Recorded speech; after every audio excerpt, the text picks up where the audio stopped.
Recent attacks and insecurity in the country, and being joined in the news by the CEO of Security Watch Africa, Patrick Agbambu. Thank you so much for joining us on TVC News at 7. Very disturbing stories we're hearing from the north and in some parts of the southeast. What is your major concern when you hear stories like this, considering the banditry attacks, the killings in Plateau State, and the attacks in some parts of the north? Yeah, thank you so much. It's quite disturbing. Towards the end of last year and the beginning of this year, the insurgents' attacks and kidnappers have really increased massively, and this is calling for urgent action by the security forces and the people. It's so sad that the gains of the recent past is almost being challenged. But I know that the security forces are up to task. All we just need is for them to speed up the actions. Just before, in the last 2 weeks, there have been several meetings held and conferences held to review security on ground and map out a new strategy. Because, like you know, the criminals are always looking for a time when people are a bit more vulnerable to attack. And this is what they have decided to do at this time. And again, you know that yesterday, Mr. President had a meeting with the military heads and also the IGP.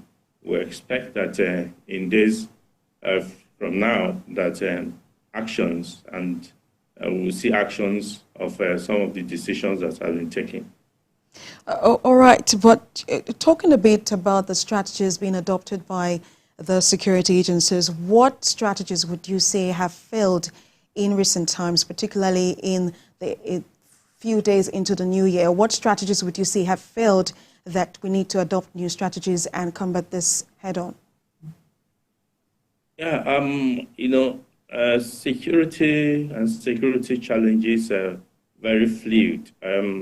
When you think you have gained, then another dimension is coming up, and that actually keeps those in charge of security. They are always on top of their game. During the holiday period and preparatory to the holiday, I'm sure that we know that also these security personnel are human beings. Some of them may have gone to celebrate with their loved ones and may have been in a relaxed mood.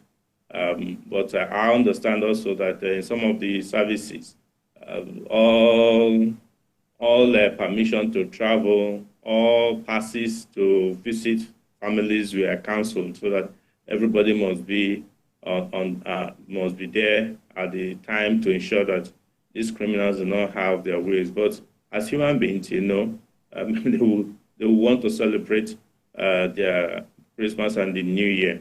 But we think that it's time for them to go back and work harder. Then secondly, I think that so far the one angle that one area that has not worked so well is the people being part of the security architecture in terms of providing security for themselves. What do I mean? Maybe people were also going about enjoying or celebrating the Yuletide season. They did not take it as important to get closer to the security forces to provide information.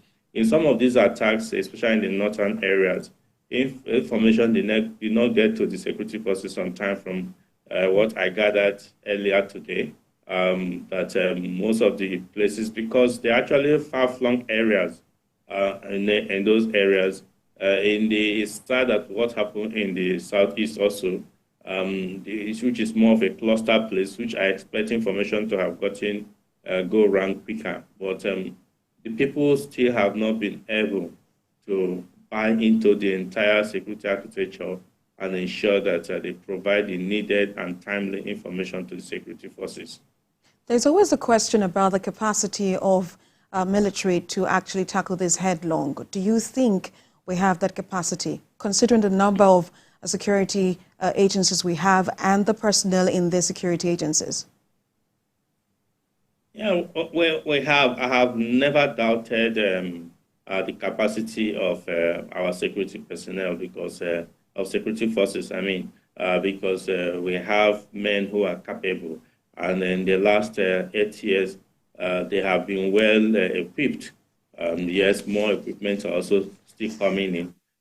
They are capable. It's just a matter of strategy that they did not get right, but which I believe that they will fine tune and re-strategize to get it much better. But in terms of capacity, the capacity is there.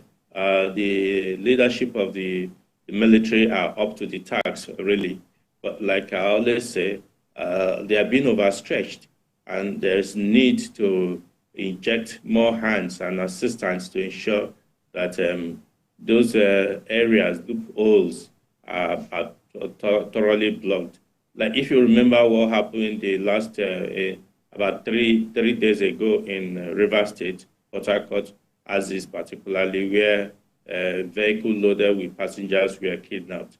It's in between roadblocks, but because there is a gap, there is an opening, which that was what the kidnappers keyed on, and were able to relay this vehicle and march it into the bush.